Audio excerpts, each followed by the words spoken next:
Sir industry 4.0 और इनको लेके आपका भी बहुत अभी हमने सुना सर 14 सीपीएसई यहाँ आके ज्वाइन किया है सर नॉर्थ ईस्ट को लेके इन फ्यूचर और क्या आ सकता है सर यहाँ से और क्या मिल सकता है नॉर्थ ईस्ट के युवाओं को नॉर्थ ईस्ट के लोगों को। ये देखिए इंडस्ट्री 4.0 ऐसा मतलब टेक्नोलॉजी है जी जो मतलब दुनिया के सारा हिस्सा छू लेगा, जी है ना। इवन नॉर्थ ईस्ट में भी आ रहा है। जी तो जिससे मतलब इतिहास में जो जैसे हुआ था, जो भी नई टेक्नोलॉजी जल्दी जो पकड़ लेते हैं उनका मतलब उनका फ़ायदा हो जाता है, उनका एडवांटेज हो जाता है। जी sir so I believe that इस तरह नॉर्थ ईस्ट भी मतलब इसको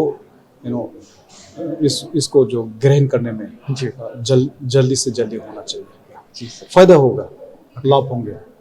सर और इसके साथ विकसित भारत या इसके साथ जो जुड़ा हुआ है नॉर्थ ईस्ट के युवाओं को आप क्या बोलना चाहेंगे कि उन लोगों को क्या करना चाहिए आगे आने के लिए, क्योंकि आपने बोला कि टेक्नोलॉजी ड्रिवन होना चाहिए। अभी तक हम बहुत पीछे हैं टेक्नोलॉजी के हिसाब में ग्लोबल वाइज। एक तरफ से ये पीछे है, एक तरफ से नो आज टेक्नोलॉजी ऐसा चीज़ हो गया जी कि आप जहाँ भी बैठे न कौन सा देश में भी हो, कॉन्टिनेंट में हो, जी अपना देश में किस हिस्सा क्षेत्र में हो, जी टेक्नोलॉजी ऐसा चीज़ है कि आप भी मतलब उसका मतलब वो उसको ग्रहण कर सकता है, आप भी उसको ले सकता है।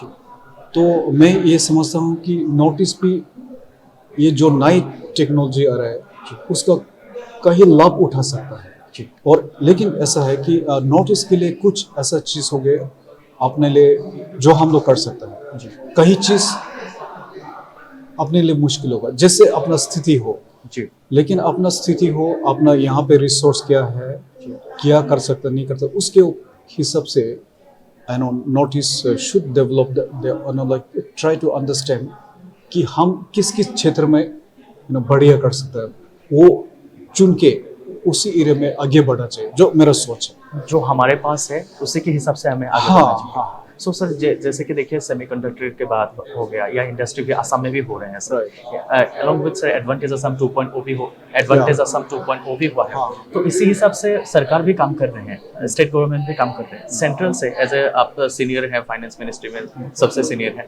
तो सेंट्रल से और क्या मिल सकते हैं शॉर्ट टर्म? डेफिनेटली सेंट्रल का कुछ इन्वेस्टमेंट तो चलता रहता है, काफ़ी हुआ है इंफ्रास्ट्रक्चर में, जैसे बहुत बहुत मतलब उन्नति हुआ है, प्रगति हुआ है इन इंफ्रास्ट्रक्चर। इस तरह अभी गवर्नमेंट और मतलब इन्वेस्टमेंट में काफ़ी सोचने लगे। जब मैं एनएससी में थे, अपना मेरा चेयरमैन होते थे अपना ऑनरेबल होम मिनिस्टर, जी वो काफ़ी रुचि लेता था कि नॉर्थ ईस्ट में क्या ला सकता है। So, he also taken a lot of initiative. Everyone is taking initiative. Honorable PM, Honorable Prime Minister has a lot of interest. Right तो ये अभी और साथ साथ अपना स्टेट्स नॉर्थ ईस्ट स्टेट्स सभी अभी मतलब ये काफ़ी पहले भी बोलता था, लेकिन काफ़ी अभी मेहनत करने लग गया, कोशिश करने लग गया कि इन्वेस्टमेंट कहाँ से आएगा। ओके तो ये चीज़ तो स्टेट और सेंटर मिल के, but more equally important is that private sector को भी साथ साथ कम करना पड़ेगा। और ये इनिशिएटिव इंडस्ट्रियल जो 4.0 है यही इनिशिएटिव है आपका?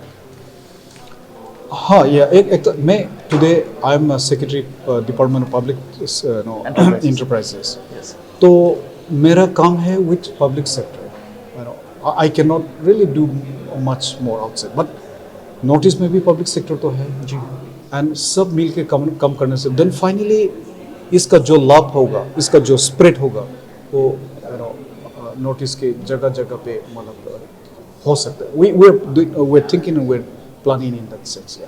तो जो सीपीएसई में कहीं कुछ सक्सेस होगा, उसको naturally it will go outside to the society. ऐसा चीज़ नहीं है कि कुछ ऐसा सफलता हो गया तो वो सीपीएसई पकड़ के बैठा, ऐसा तो नहीं होगा। जी जी वो चीज़ को बांटने के लिए वो चीज़ को आगे बढ़ने के लिए, सभी को स्प्रेड करने के लिए ये सीपीएसई कोशिश करेगी। Thank you sir, thank you so Thank much you. For your time.